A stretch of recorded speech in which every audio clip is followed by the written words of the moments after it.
BRS పార్టీల నుంచి MLC కవితను సస్పెండ్ చేసి బయటికి పంపించిన దాని మీద మొన్న హరీష్ రావు అసలు కవిత పేరే ఎత్తలేదు. ఇప్పుడు కేటీఆర్ ఆ ముచ్చట ఎత్తద్దు అన్నట్టు చెప్పిండు. కవిత ముచ్చట కరిగిపోయిన కర్పూరం తీరు, దాని గురించి ఏం మాట్లాడతాం అన్నట్టు చెప్పకనే చెప్పిండు మాజీ మంత్రి కేటీఆర్.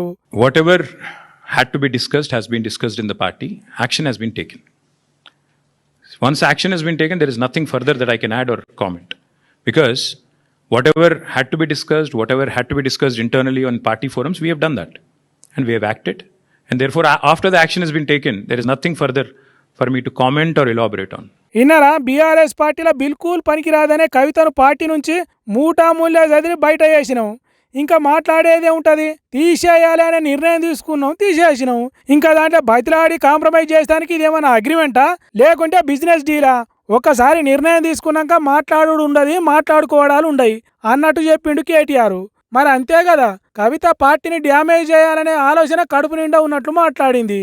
అయినా చాలా ఓపిక పట్టి శృతి మించి రోగం అయ్యే వరకు తీగెళ్ళగినాయి. ఇక దాని గురించి మాట్లాడుడెందుకు? ఆ దానికి మళ్ళా కవిత మాట్లాడి రాజకీయాలను తప్పుదో పట్టించుడెందుకు?